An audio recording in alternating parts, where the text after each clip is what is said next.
যদি রহম করে ভবিষ্যতে, তো সন্তান দুটোই ওরাই ভবিষ্যতে মুখ উজ্জ্বল করবে আমাদের। আমি বাংলা নববর্ষের প্রথম দিনে তৃতীয় পুত্র সন্তানের বাবা হয়েছি।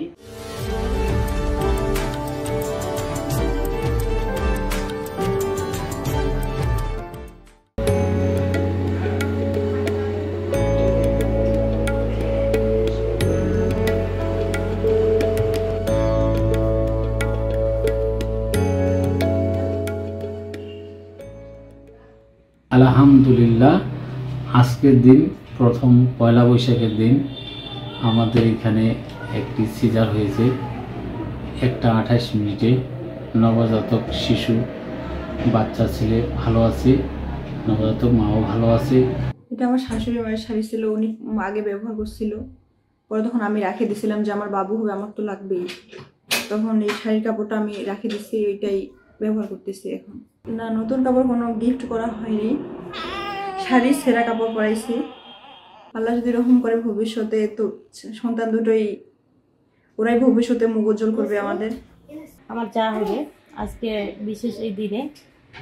আগে পুত্র সন্তান ছিল 3 বছর বয়স, এখন আরও এক পুত্র সন্তানের মা হয়েছেন। আপনারা সবাই আমাদের জন্য দোয়া করবেন।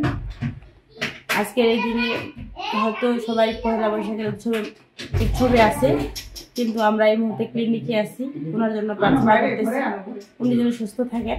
আমি বাংলা নববর্ষের প্রথম দিনে তৃতীয় পুত্র সন্তানের বাবা হয়েছি। আপনাদের কাছে আমার দোয়া রইল, আমরা সবাই দোয়া করবেন। আল্লাহর কাছে হাজারো শুকরিয়া, তিনি আমাকে একটা ফুটফুটে সুন্দর পুত্র সন্তানের ছেলে দিয়েছে, এই জন্য আল্লাহর কাছে হাজারো শুকরিয়া।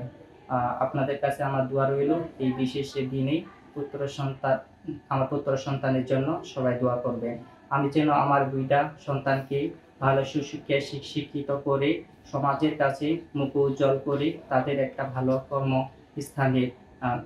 কর্মস্থান করে দিতে পারি।